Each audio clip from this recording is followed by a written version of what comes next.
Magandang araw ulit sa inyo mga mahal kong manonood. Ngayong araw ay tayo magluluto naman ng garne. Ay, kita nyo ko yan. Wow. Ako nga'y bumili sa palengke ng pisngi ng baboy. Kaunti lang uli, kamahal eh. Siyempre, bago ang lahat, hugasan muna natin ng ayos para malinis. At mawala yung mga libag-libag, mga dugo at saka yung mga amoy-amoy. Tapos ang gagawin natin dyan ay hihiwa-hiwain natin para maganda ang pagkakaluto.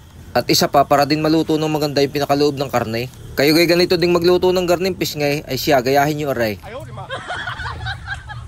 Pagkatapos nga nating hiwa-hiwaan iyan ay ating hugasan ulit para siguradong malinis.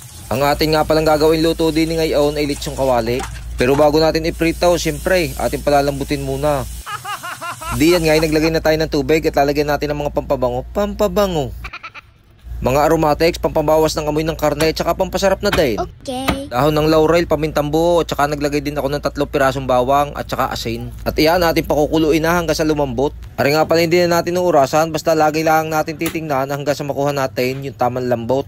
Huwag din natin susobrahan sa pakulo, yung sakto laang para hindi mahirap iprito. At isa pa, mahirap palutungin o pakrispihin pagka sumobra sa lambot.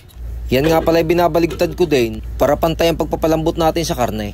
At aray, titingnan natin kung pwede na, kung malambot na. Ang gagawin natin, itutusukin natin ng tinidor. Pagka yan ay hindi na sumasama pag tinusok ng tinidor, ay ayos na yan. Garnila ang dapat ng tamang-tamang pakulo ay saktong-sakto lang aray. Wow. At habang ating pinalalamig nga yan, ay tayo magpapainit muna din ng kawali at saka mantika.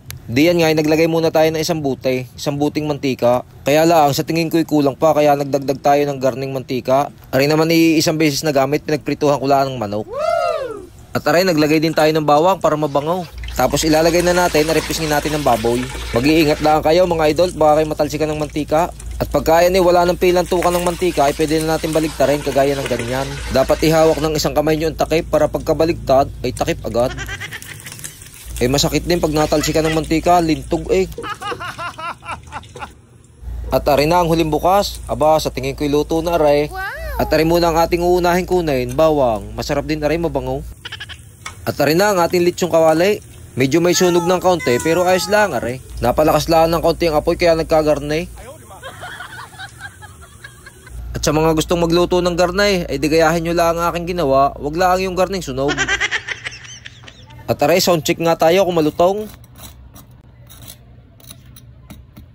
Ay walan Joe, malutong nga ay. Ay siya, gagayatin ko muna at makakain na.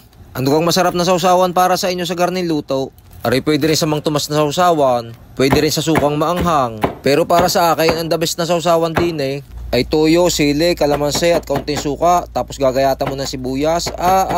Ay sarap. Ay siya, paano? Hanggang dito na lang ang video ng aray. At maraming salamat po lagay sa inyong panunood.